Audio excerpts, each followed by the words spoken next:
jërëjëf mbokku internetu Sénégal Buzz 221 mbokk yi di am mbégte ak kontante bu baax a baax di jàkkaarloog yéen fii saa su ne di leen daralal ay ndaanaan di leen daralal ay kilifa waaye tey nag ñu ñëw fii nga xamante ni nag moo di Arco Pikine bi ñu ko waxee nag xel yëpp dina dem ci li nga xamante ni moo di milieu cinéma dina dem ci milieu théâtre waaye ñu dalal ci koo xamante ni mbokk yi yàgg naa bégal Sénégal yàgg a génnee li nga xamante ni aussi moo di drapeau Sénégal di ci bégal ñi nga xamante ni moo di artistes yi sur le nom de Leyti Fall tey nag moom la ñu dalal fii ci Sénégal Buzz 221 fas yéene séq ak moom li nga xamante ni moo di waxtaan dañu koy bàyyi rek mu nuyoog bokku internet yi mon très cher grand Leyti ñu ngi leen nuyu bu baax di la ziar. waaw maa ngi ziar maa ngi nuyoo waa Sénégal Buzz 221 di nuyu seen mbokk internet yi leen di seetaan yëpp ak fu waay nekk ci àdduna bi ci Sénégal yëpp wërngal këpp ñi ngi nuyu ñëpp di ñaanal yàlla defal jàmm ñëpp képp kuy seetaan émission bi yàlla na la yàlla fekk émission bi fekk la ci jàmm yaag sa njaboot ak Sénégal gi yëpp daal ñu ngi ñaan jàmm sax fi ci barke yonent bi sallallahu alayhi wa sallam. ci barke yonent bi sallallahu alayhi wa sallam ñu ngi ñaan li nga xamante ni aussi moo di jàmm am ci réew mi yal na ko suñu borom def waaye grand nu ñu koy defee rek saa su ne di dalal ay ndaanaan tey nag ñu dalal la fii ci Sénégal Buzz 221 waaye nu ñu koy waxee rek lépp loo xamante ni rek xëy na tey sotti na dañu koy delloo ñi nga xamante ni ñoo di fans yi ak soppe yi fans yi ak soppe yi nga xamante ni nag tey jàkkaarloo ak nga ñoom fii ci Sénégal Buzz 221 yan kàddu nga yëkkati ci ñoom. waaw xanaa di leen béggee bu baax ñun tamit ñi ngi béggee fans yi nga xam ne li ñuy def ñoom ñi ngi koy seetaan muy sénégalais yi di doomu Sénégal ñi ngi leen di béggee bu baax a baax di leen ñaanal yàlla defal leen sutura defal leen wér defal ñu ko ñun it ba ñu mën a def ñoom ñuy seeta di ko recevoir donc ndax ñoom ñooy mettre en valeur li ñuy def tey bu fekkoon ñi ngi jouer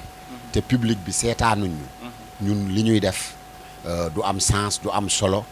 du ñu am ku ñu waxal théâtre message la da nga koy def di wax ak askan bi ñoom askan bi dañ ciy jàng dañ ciy seetaan di ree mais dañ ciy seetaan di jàng en plus dañ ciy am ñaar benn bi thérapeutie la daf lay ree moom ku ne xam ne dafay may nit day yokkal nit wér donc kon côté boobu am na ci am na tamit côté beneen mooy nit ki tamit seetaan ci dégg ci message boo xam ne daf koy jëfandikoo daf koy jariñ donc kon public bi ñun amal nañ leen njariñ ñoom it amal nañ ñu njariñ voilà. macha allah muy dona yaakaar naa ni loolu aussi di kaddu yu am solo ci ñi nga xamante ni tamit ñoo di fans yi ak soppe yi waaye comme ni ma koy faral di defee rek saa su ne damay bëgg di dooree ci li nga xamante ni aussi moo di début bi nga xamante ni tey si la sénégalais yi gën a xàmmeewee nga def ci parcours bu am solo tey boo doon ñëwaat ak man ci début boobu rek ci tënk lan nga ciy waxaat sénégalais. waaw suñu début vraiment ñi ngi ci ñaanal saa su ne ma wax ko ñi ngi ciy ñaanal alhamdu si boo xoolee sama interview yu ëpp dama koy tudd di ko ñaanal yàlla na ko yàlla yërëm te yàlla yéexe ko ci barke yonent bi yàlla yéexe ñu ci barke yonent bi yàlla na ko yàlla defal aljanay firdaws amiin alhamdu si moom moo ñu njëkk a produire nekk un cinéaste nekkoon secrétaire général bureau du cinéma sénégalais donc nekk un cinéaste vraiment nekk koo xam ne dafa ñëw fekk si ñu gis suñu talent mu ne lii dama koy produire donc ñun production bi ngeen doon gis bu njëkk ay leer tey dama ne bu ñu Sénégal xamee télévision bu ñu xamee Sénégal xam ñu yàlla ak alhamdu si la donc kon moom yàlla def na mu génn àdduna 2014 la génn àdduna te bi muy génn àdduna dafa nasoon projet ak ñun ndax daanaka dimanche alxamis la waroon ñëw jeudi la waroon ñëw indil artistes yi seen avance ma convoqué leen ma war loon convoqué woon leen fii moom mu gaañu dimanche donc jeudi bi la ñëwoon pour def contrat yi joxe avance yi pour tourner benn projet am ci dimanche bi ci la gaañu donc suñu borom moo ñëw ak ndogalam mais tey buñ ñu xamee àdduna xam ñu yàlla ak moom moo ñu njëkk a dëpp caméra boobu sax CD amul boobu cassette VHS moo am yu mag yi ci vidéo yi ci kër yi vidéo ñu ko daan jaay Europe cassette yi donc vraiment kooku wax dëgg yàlla moo tax Sénégal xam ñu def nañoo moom production yu bari ay sëy sëf titre yi boo ko tàppee internet sax mi ngi fa sëy mi ngi ci sëf mi ngi ci li ci kër gi yokku xeet Caba Thiès lees ah bari na ay titres yoo xam ne vraiment yooyu Sénégal yi dañ ko doon consommer bu baax ak bitim réew donc loolu tamit vraiment lancé la daal bon loolu waaw lancé la daal nu ma ko mën a waxee. muy lu am solo waaye aussi ci kàddu yi mel na ni rek yéen a ngi ciy jàngale ci ñi nga xamante ne ñoo di ndaw yi ne seen ginnaaw pour gën leen a xam ne rek yoon bi nekkul loo xamante ne day xëy rek sotti am na galère am na li nga xamante ne moo di ay xaaxam yooyu aussi nag ngeen ko dundee ci carrière. waaw mënul ñàkk parce que carrière moom dafa ànd ak métit ñun dañoo juddu ci Sénégal yaroo fi màgg fi fekk ay mag yu ñu mag di def art ñu ngi jéggalu ci bruit bi de parce que suñu comédiens yi seen doom yi dañuy ñëw fii ci théâtre bi ay xale yu ndaw lañ moo tax ñoom moom ñooy buuru kër gi ñooy buuru kër gi ndax seen papa yi ak seen yaay yi fii lañ gisantee bañ ñaan leen maye leen ñu sëy maye nañ fi 20 fukki sëy ak juróom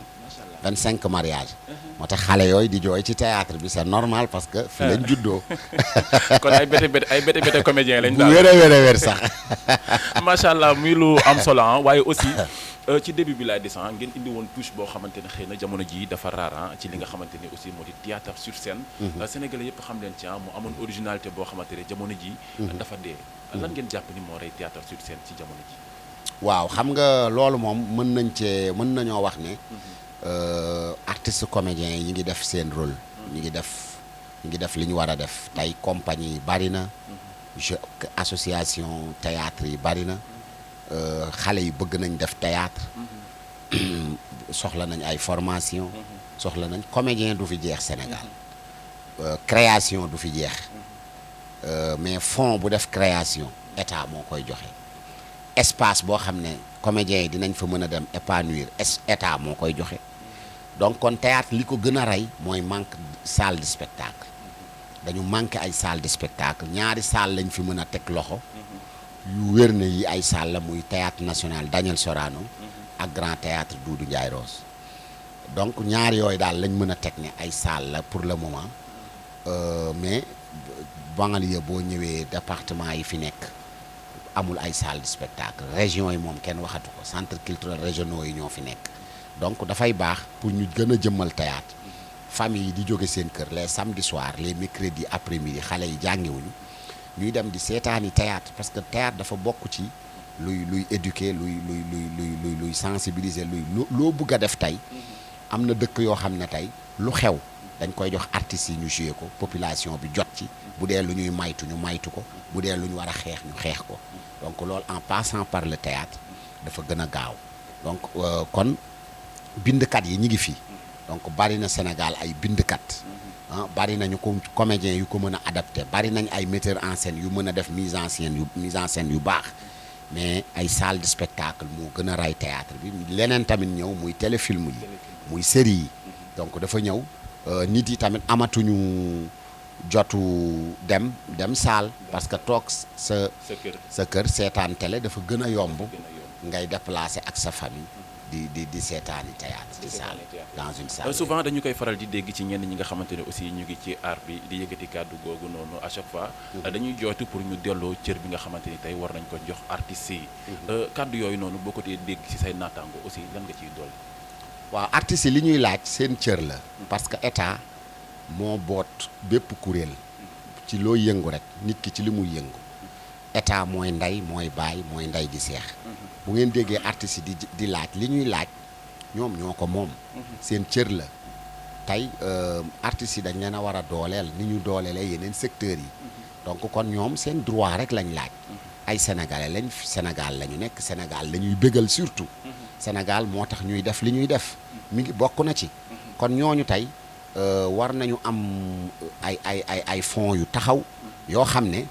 ñoom tamit dinañ structurer ba fonds yooyu buñ ko tegee lal ko balaa ñu koy teg lal mu am ay formation yu doy ñu structurer compagnie yi structurer artistes individuels yi mu am statut de l'artiste loolu projet la bu ñuy xeex pour mu taxaw statut de l'artiste ñu xam kan mooy artiste kan moo dul artiste donc fonds bi doog a ñëw fonds bi bu ñëwee pour le théâtre donc compagnie professionnelle compagnie privée compagnie amateur donc ñëpp a bokk fond boobu dañu war a dem di ko jëli di def liggéey bi muy jaar yoon donc artistes yi daal li ñuy laaj di ko laaj état seen droit la dañ ci bokk tey mi ngi nii cinéma yàlla na yokk dafa war a yokk parce que ñun comédiens yi ñun ñi ngi ci cinéma ñun artistes yi ñi nga xam ne ñoo féete gën a féete ci théâtre bi ñu ngi joué ci film yi film yaa ngi dem di gagné loolu dañoo bëgg mu gën a yokk cinéma sénégalais bu yokkoo théâtre yokku na danse yokku na parce que cinéma sénégalais lim histoire yi muy raconté Sénégal la li ci ëpp Sénégal la waaw donc kon tey fond foofu ñoom am nañ fond wu 2 milliards président yokkaat na ko biñ gagné FESPACO bii nii demee ba ñibbisi la yokkaat fond bi tegaat ci 1 milliard muy 2 milliards culture urbaine tamit am nañ fond 300 millions xaw ma 600 mais ñu théâtre tamit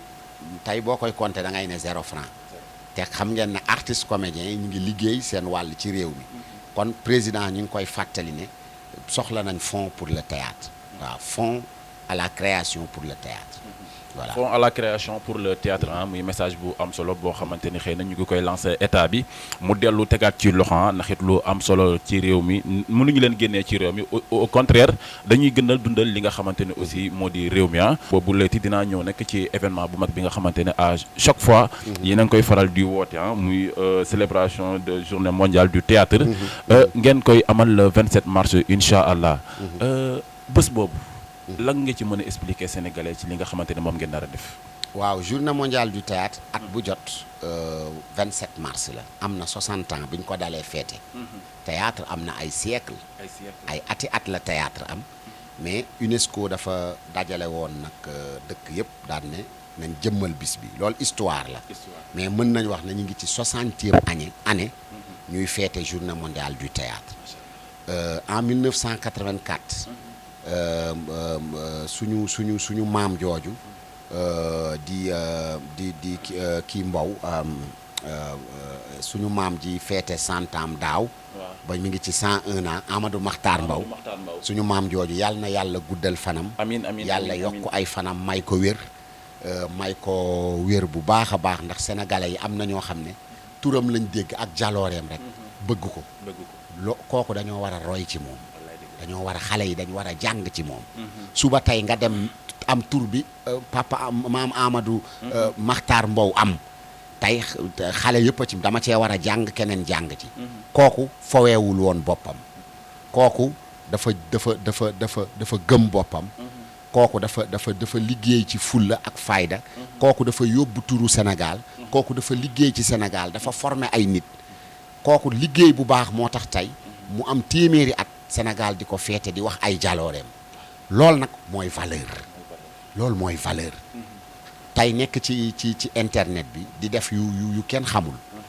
loolu suba doo am way nit boo bëggee way yaa koy liggéey ci lu baax kon moom en 1984 moo bindoon discours international du théâtre dafa am institut international du théâtre IT at bu jot dañuy jël benn dëkk moo xam Amérique la àdduna bi yëpp ren ki bind discours bi américain la benn directeur festival metteur en scène moo bind discours ren bi dañ koy tas ci langue yëpp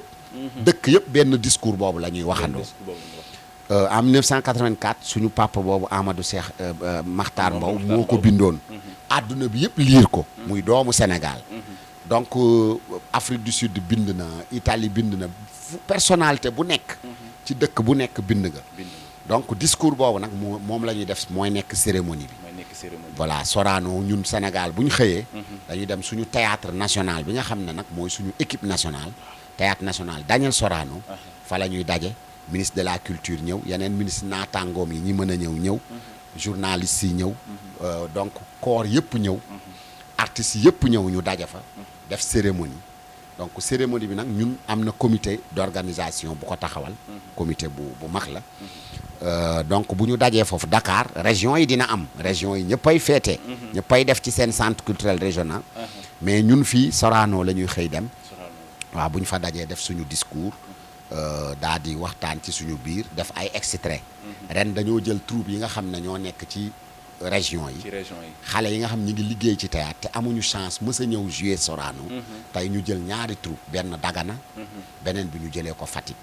ñoom ñooy ñëw pour jouer ci cérémonie parce que li ëpp Dakar dañ doon jël troupe bu Dakar yi ñuy jouer ñu ne ren nañ leen xool na xale yi jóg dëkk ci région yi te war a bu ñëw Sorano jouer fi te amuñu possibilité nañ leen may possibilité ñu ñëw jouer Sorano donc ñooy def prestation yi bu ñu fa jógee nag après def suñu point de presse wax li ñu bëgg état taxaw ci théâtre suñu fa jógee nag daal di def caravane ñu escorté ñu mu nekk caravane bu mag comédien yëpp daal di riir nag wuti si Pikine ci complexe culturel Léopold Sédar Senghor si Pikine maire Pikine Timbo incha allahu rabbi moo ñuy accueillir moo ñuy dalal ñu daal di def suñu caravane egsi fii ñëpp fi la ñu war a añee suñu añee ba pare nag def suñu plateau Arcot su Rufisque joué Arcot su Guédiawaye joué Arcot su Dakar joué Arcot su Kër Massar joué Riiru Tribunal Espoir de la banlieue ñu fi nekk daal donc ñu jël quelques troupes ñu joué après ñu daal di tasaaroo nag waaw léegi nag guddi gi ku nekk da ngay dem sa gox dem def say plateau waaw mais yendu bi daal ba añ ba ci ay 17h 18h fii la Pikine macha allah incha allah muy lu am solo ci li nga xamante ne aussi yéen a ngi koy yokku ci li nga xamante ne moo di théâtre waaye ba tey damay des ci li nga xamante ne aussi moo di Arcot ci formation bu baax bi nga xamante ne yéen a ngi koy def jamono ji gis nañ ni gars yi dañu ko jël pour buzz wala pour succès waaye nekkatul ci li nga xamante ne moo di métier bu ñuy jàng fii ñu gis fi mu doon loo xamante ni am na atelier am na formation planète lépp loo xamante ne aussi dina mën a complet artiste bi nga xamante ne moo war a génn ngeen koy def ci ñoom pourquoi loolu waaw xam nga rôle association bi loolu la Arcot association des artistes comédiens du théâtre sénégalais Arcot moom rôle am formation daf ci bokk association bi dafa war a tàggat xale yi tey école des arts du Sénégal école nationale des arts surtout secteur dramatique côté théâtre bi xale yaa ngi bëgg dem foofu ñu former leen ñu jàng ñeenti at génn ak diplôme théâtre te loolu bu ñu leen ko xeebal bëgg nañ ko donc loolu na ci état gën a teg tànkam ñu xool xale yi mérité pour dem ñu dimbali leen ci loolu amul xale yi dañuy dem ci fi ñu ko mën a amee mooy ñu ngi gis ay ñu leen mag ci métier bi di former donc ñu dem fa ñu former leen dimbale leen ci ay module théâtre defal leen ay exercice su théâtre donc dina leen renforcer ci métier bi ba bu ñu la jooyloo nga jooy bu ñu la reetaanloo nga ree bu ñu la kontaanloo nga kontaan bu ñu la ragalloo nga ragal bu ñu la lii nga bëgg a def sa yaram am outil donc nit buy liggéey da ngay am outil de travail formation bi day renforcer seen capacité outil de travail la ci ñoom parce que comédien bi yaramam la am te sa yaram wi nga am moom mooy sa instrument musicien bi instrument am la yor ci lay jouer yow comédien bi sa yaram mooy sa instrument sa baat ci sa instrument la bokk sa expression faciale ci sa instrument la bokk yeneen ak yeneen yooyu nag xale yi dañ ko soxla ñu tàggat leen ba seen métier ñu gën cee xarañ moo tax tey Arcot su gis nga ko ñun ak UNESCO defal nañu formation bu 30 jeunes donc ñu jël 30 jeunes former leen fii incha allah journée mondiale du théâtre ci la ñuy def benn master class daal di nag def restitution formation bi parce que vraiment ñu ngi remercier UNESCO bu baax ci partenariat bi ak Arcot su Pikine ndax au mois de juin passé 2021 tàggat nañ fi 40 jeunes voilà ñii tamit ñu jëlaat 30 jeunes en prélude de la journée mondiale du théâtre mu nekk 70 jeunes yu ñu tàggat te yemul foofu nasaat na yeneen projet yu mu bëgg a def ak Arcot su Pikine yàlla na ko yàlla sottil loolu dañ ci remercier bu baax Aliou Ly ak Amadou Sy président ODCAV bu Pikine vraiment jàpp nañ ci bu baax a baax ba xale yi am formation bi voilà macha allah muy lu am solo ci li nga xamante ni aussi wax na ko ci ki nga xamante ni moo di artiste bi lépp loo xamante ni rek war na génn ci moom ci yaramam la jógee yaramam mooy instrument bi kon na xale yi delluwaat def formation yi jàngaat métier bu baax waaye ci noonu rek laay ñëw ci li nga xamante ne jamono ji macha allah marqué na sénégalais yi ngeen delloo ci waat li nga xamante ne aussi moom la sénégalais yi di dund bu nekk ci société bi muy série bi nga xamante ni moo di Njabar te nga bokk ci joué ci rôle bu am solo lépp rek ci jàngale lan ngay wax sénégalais ci Njabar léegi waaw xam nga su ma déggee li nga wax ni daf may neex man théâtre mooy sama métier su ma déggee nit ki ne maa ngi jàng daf may neex mais dama ciy jàng ne man war naa gën a gëstu pour gën a jàngalaate parce que théâtre loolu mooy rôle am Njabar production bi Evenprod moo ko moom maison de production la bu Sénégal yëpp xam ñoom moom film bi mais ñun dañ ñu woo comme ay artistes interprètes donc dañu ñëw am yaakaar ci ñun yëkkati rôle jox ñu nañu rôle bi am nañ yaakaar ne mën ngeen ko doxal jox keneen rôle ñu former une équipe donc wax dëgg yàlla tamit moom kenn dootul présenter œuvre boobu ndax sénégalais yëpp dañ ne mi ngi soog a ñëw à temps parce que histoire bi thème bi ci njabar Sénégal ku wax njabar donc gis nañ nit ñi niñ gëlëmee ndax njabar nit defe na ne lu mu ñàkk dañ ko xañ ndax njabar nit nee na defe na ne lu nit am dafa war a def njabar pour raw kooku alors que tey booy xool njabar baat bi rek l'islam da koo dàq dañ ne jullit bu dem ci njabar mën na laa yóbbu ci génn ci diine wala mën na la yóbbu nga dem ci njabar ñeen fukki guddi loo jaamu yàlla du ko nangu yàlla nañu ci yàlla musal donc kon nit ñi yaay mi ngi njabar doom di njabar yaay jëkkër di njabar di njabar donc nekk na thème boo xam ne baax nañu fàttali nit yi ne leen dellu leen ci yàlla suñu borom julli leen di ñaan yàlla te xam ne lu am moom la ñun diine islam du diine booy làmbatu naan fii lan la wax diine buñ teg la texte la dañ ko bind mu leer texte bi mooy alxuraan ak xadisu yonent bi donc dañ ko bind teg ko ne jullit bi na ci tënku su bul xool leneen bul nattable nag li wax bi nuñ ko waxee est-ce que nii est-ce que bu ci amee rek yaa ngi génn texte bi pratique la donc njabar diine islam sax nanguwu ko kon jullit warul dem ci njabar warta njabar nit luñ lay tere nga dem ci nag rawatina nga dem fa di def nit lu bon yow dem bi nga fa dem rek yaa ngi am bàkkaar mais yaa ngi demaat di fa tudd turu nit di yokkaat sa bopp bàkkaar loolu nañ ko bàyyi xel ñi ngi liggéey nit yi ñuy dof wujju yi ñi ngi liggéeyante loolu yëpp ay fait de société la ñu bàyyi ci xel xam ne liñ ci jublu rek mooy film bi day jàngale waaw mais aussi nga joué ci rôle bu am solo ci ni nga xamante ni moom nga nekkee woon ak say xarit ami d'enfance mu doon loo xamante ne jamono ji réalité la ci société bi c'est ça da ngay nekk ak nit xarit nekk ak nit dëkkandoo wala nga nekk ak nit fi ngeen di liggéeyee mais kenn yéeneetul sa morom jàmm dëgg la kenn bëggatul sa morom ëppale la mu doon loo xamante ni aussi lu am solo la daal lan la gis nga Sénégal boo seetloo daal nga juddandoo nit màggandoog nit ci koñ yaroondoog moom yàlla may ko xéewal nga nangul ko dafa jafe waxuma ne amul mais dafa jafe tey nit su ko yàlla mayee rek tuuti am ñu ngi gëstu amam kii fan la amee ba pare yàq mi ngi di ñëw mooy kii xaalisam bi baaxul xaalisam lewul fu muy amee wala amam lii di ko taxe ci ay lobby la bokk ay góor jigéen ay donc loolu tamit yaa ngi bàkkaar ci lu la wóolu nit lu ko yàlla may yéene ko te nga maandu ci amam ndax mënoo koo atte ba loo warul am nga am ko ci mënoo koo juger ba tey nga raw ko ci loolu donc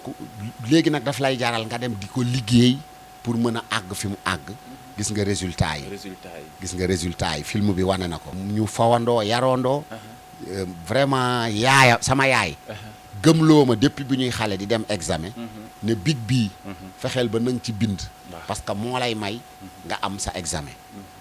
sama xarit bi ñëw ñu dénkante sa jaxase big yi moom sama big bi ma sama yaay joxoon moom moo ci def moom moo am examen aw ma mais sama yaay nag moo ma inculqué nag njabar surtout aussi parents yi tamit parce que moo ma ko gëm ba bi muy feebar sax ci film bi mi ngi naan ma na nga fexe ci àdduna ba bu la alumi gën bu mu la raw loolu moom na nga ko def ci sa bopp kon man bataay bi may bataay sama yaay moo ko def ci man moo ma gëmloo njabar et pourtant am na kër yoo xam ne dañoo yar ci seen doom ci diine ba téere kenn du ko fa takk te aussi am na kër yoo xamante ne aussi ñi nga xamante ne ñooy di waajur yi dañoo gëmloo seen doom lépp lu am njabar la wala mystique dañ ko gëmloo seen doom xam nga loolu mooy malheur bi mooy waajur yi dañ ci am responsabilité tey xale bi boo ko gëmloo ci à bas âge ne lu mu war a am takk téere ko koy may dem ci sëriñ a ko koy may yaa ngi koy yaafusloo da nga ko war a delloo ci yàlla ne ko non liggéeyal sabablul demal nga wuti mais looy am ko ci lu lew lu nit am yéene ko looy am gëmal ne suñ borom moo la koy may mais du njabar moo lay may du da ngay dem liggéey sangu ay saafara pour neexal yaram wi pour boo jàkkaarloog nit loo ko wax mu kii pour soccooli soo ja loolu yëpp nit ki mi ngi koy dund au retour lu mu ci am bu koy lekk du nekkul lu lew. te aussi léeg-léeg ñu ki koy def am ci conséquence boo xamante ne du xam fu mu koy nettalee. waaw le cas li nga xamante ne moom la sëriñ bi diggal ngir sa jabar. gis nga ko ak yeneen yoo xamante ne doo ko sax mën a expliquer. xam nga loolu dafa xam nga. boo koy seetlu loolu théâtre tey su ñuy wax. ñi ngi wax ak askan wi. xam nga imaginel nga am sa soxna. gëm sëriñ ba dem ci sëriñ mu ne la. faaw nga jël sa soxla boole ko ak beneen góor. ñoom ñaar ñu sëy. xam nga déjà rek yow yaa ngi njaalooloo sa soxna ak loolu est-ce que xel nangu na ko aussi respect tamit ku respecté soxnaam est-ce que di nga jël sa soxna di ko boole ak beneen góor kooku ku respecté sa soxna waroo ko def mais moom waa ji moom gisatul respect gisatul dara intérêt parce que am na yoo xam ne bu ñuy dem ci njabar bu leen leeree ne lii dina leen jural dara lam leen di jural lañ xool gisuñu conséquences yi respect aussi dafa am ci couple jigéen dafay respecté jëkkëram jëkkër aussi dafay respecté jabaram donc kon loolu bu la ko njabar defloo kon yow nekkatoo nit waaw parce que loolu yëfu mala la yëfu mala dëgg lañ la defloo nga gëm ne su ma ko defee dinaa tekki dina baax dina ubbeeku alors que yaa ngi def loo xam ne yàlla gërëmu ko yonent bi gërëmu ko donc loolu lañ ciy jàngale pour nit ñi delloo si waat xel yi nit ñi nañ dal dafa benn mag daf ma doon wax ne maam Abdou daan wax ne bu la dara jaral ngay dem ci nit yi di fa jooytu di jooytu ndax sa soxla demal ci yàlla nga jooytu ko kooku daf laa digal fi gën a wóor daf laa digal fi gën a wér mooy demal nga sukk ci suñu kanamu borom nga ñaan ko ndax moom mooy aji maye gi moo mën a maye lu nit mënta maye tey lu la fi nit mën a may suñu borom mën na laa may ndax kala may suñu borom a ko may ci suñu borom la jóge am ci moom la jóge kon loolu tamit yàlla nañu yàlla saxal ci loolu nga am daluk jàkkaarloog suñu borom ñaan ko te ndax moom moo ne sax nag sama jaam yi ñaan leen ma may leen xam nga loolu tamit buñ ko fàttee ustaas yi wax nañ bay bëgg a dee moo ne sama jaam yi ñaan leen ma may leen ngeen sant ma dolli leen udu uuni astajib lakum fa in shakartuhum la azidannakum donc loolu ustaas yi wax nañ ko waxati ko kon da ngay doyloo suñu borom te wóolu ko nag mooy boo ko ñaanee da ngay xaar ndax am na sama waay bi ma doon wax seetlul nit dina ñaan yàlla ci projet am tel sottiwul mais jàpp na ne ñaan bi sottiwul est-ce que ñaan bi yàlla dëpp ko defal ko ci gudd fan ba yokkaat ay fanam kon dama gëm ne suñu borom loo ko ñaan dala koy may waaw suñu borom soxorul yàlla suñu borom loo ko ñaan dala koy may kon nañ wàkkirlu di tuubaat di rëppeelu ci suñu kanamu borom di ko ñaan luñ ko ñaan dinañu ko may te yàlla nañu gën a saxal naataange ci réew mi waaw ba kenn bañ a njabar kenn macha allah mbokk yi muy kàddu yu am solo yàlla na suñu borom may ñu am ci dégg ak topp ndax it lii rek la ñuy jublu ci li nga xamante ni moo di liggéey bi gën ci yeewaat nit ñi gën a bëgg nit ñi ubbiwaat ci seen i xel waaye sama sister Didi moom xam naa ne li nga ko encaissé moom du ko gaaw a jëlaat ndeysaan Yacine sama jabar Cheikh Anne Yacine dégg naa looloo koy daanal bi ma uli woowee ma xool téléphone bi na ko yow moom jonkonal foofu rek xaar yow ma lay mbaraan rek ngay dëggal te Didi moo ma doon woo quoi xam nga loolu tamit dafa garaaw njabar gel bi ngay doxaan lu mu yor nga lekk ko di ko puus ci ay sëriñ ci société bi dem ci jigéen di ko doxaan takkagoo ko donc di jël alalam di ko wax defaral sa yaram naa la booleeg sëriñ tel dafa li di encaissé xaalisam di ko liggéey moom liggéey bi nga ko liggéey mooy na noppi yaa ngi muur bëtam pour na noppi ba lim lay jox du feeñ mais bis day am bis mën naa dox ba loolu feeñ waaw te su feeñee rek foo confiance taxu na waaw taxu na parce que soxna soo koy labat bëgg ko takk wala nga takk ko bëgg ngaa dem ak moom à vie koy dem ak moom à vie nag sincérité moo koy lal day am ci yow confiance nga am ci moom confiance mais koy labat takkagoo ko lu mu am nga lekk kooku bis bu feeñee. mbir bu feeñee mbir am de ah. jaageen macha allah muy lu am solo ah loo xamante ne aussi am na solo loolu ci ñu ñuy bàyyi xel waaye ni ma koy waxee rek waxtaan bi neex na waaye lépp rek jàng rek moo ñu ko tax a jug ah. xam naa ni jël naa sa temps ci li nga xamante ne aussi développé nañ ko am na yeneen yu lay xaar. damay profité rek bàyyi la nga joxe dernière kàddu yi. ci ñi nga xamante ne ñoo ñuy bàyyi xel Leyti. waaw di wax ndaw yi rek ñun. dañoo am droit de adresser la parole aux jeunesse. Jeunesse sénégalaise bi dañoo am droit di leen adresser la parole. di leen wax ne nañu gën a góorgóorlu te xam ne suñu Sénégal bi ñun ñoo ko mun a defaral suñu bopp. def leneen lu dul dëppoowul ak yoon. taxul réussite am. donc réussite nit mi ngi koy sàkkul boppam. ci ñafe. ci jóg liggéey ci ñafe loo nekk nga jàpp ko góorgóorlu. maa ngi gis benn jeune buy wax ak moromu jeune am yi Sénégal nit yi di ko ree te moom li mu wax lépp bi ma ko jàngatee dëgg bu wér la mi ngi def ci benn TikTok di wax ne ndaw yi xam leen seen bopp da ngay dem ci kër ku am daraja du la faale ka gaare 4x4 ci buntu këram lay faale kooku lay waxal da nga fay toog bay dem du ñu sentir ne sax yaa ngi fa mu naan nit da ngay fonk liggéey mais boo liggéeyee ba am dugal ko tamit fu am solo waaye liggéey ni mbaam yàq ni golo torox ni xaj xam vraiment mu nekk gis nga loolu boo ko théâtraliser message la buy parce que jeune la buy dafa gàtt mais dafa am solo lim jàngale dafa jàngale moom nit yaa ngi koy TikTok mais message bi moo dal parce que moom jeune la dafa wax ak ay moromu jeune am te lim leen wax yëpp dëgg la mooy bul subordonné bul topp kenn ndax alalam dafa bari toppaate bi topp nit ndax daraja topp ko ndax tur topp ko ndax alal non kooku fi ni mu am ni mu mel non soo góorgóorloo jël sa yoonu bopp yàlla dina la defal lu raw lool mais koo gis muy toppaate gëmul boppam Ouzin Ndiaye dafa wayoon ne tëddi nelaw dafa xeewi bu dee bëgg nga tekki maay booy ah jógal nga gàddu sa pendal lañ koy wax xaw ma sa kendal waaw loo jël baax na waaw nga jóg maanaam bul nangu mukk ànd ak say morom bu xew amee yaay dox yónnent yi xam nga donc yooyu ay message la yu fort yoo xam ne jeunes yi war nañ koy bàyyi xel parce que loolu yëpp tamit mooy ñàkk gëm yàlla koo gis muy toppaate di subordonné nit di dem ci bureau autorité yi di ñaan di dem di dóor mooy gëmoo yàlla donc gëm yàlla mi ngi ci nga fonk sa liggéey jàpp sa liggéey yàlla dina la ci fekk si ak ay xéewal ba nit yi ni ñuy teralaate yow ngay teralaate lu mu may kii mën na la may lu ko ëpp loolu gëm-gëm la il faut jeunes yi gëm ko ñu leen koy fàttali di ko fàttali suñu bopp waaw ndax li ñuy wax teguwul ne ñoo xam lépp ñoo xam lépp ñoo ngi ci yoon tey luñ fi wax jeunes yi rek ne leen jaar leen fa ñu ngi ciy ñaaxaat suñu bopp ñu nit bañ cee gis suñu bopp mu mel ni ñun dañoo nekk ci benn loo xam ne ñoom nekkuñu ci fàttalante la rek mais ku la jiitu ci néeg waaw sax jaar ngeen ci jeune fàttale lu bëri ci jeune dëgg la waaw jaar nañ ci jeunesse fàttalante rek dañuy fàttalante alxuraan sax dañ ne soo ko dul nafar da nga koy fàtte Baay Ñas mu baax mi daf ne jullit bi saar bi ngay jullee fajar nee na nga ko jàng balaa ngaa tëdd kooku nefarloo na la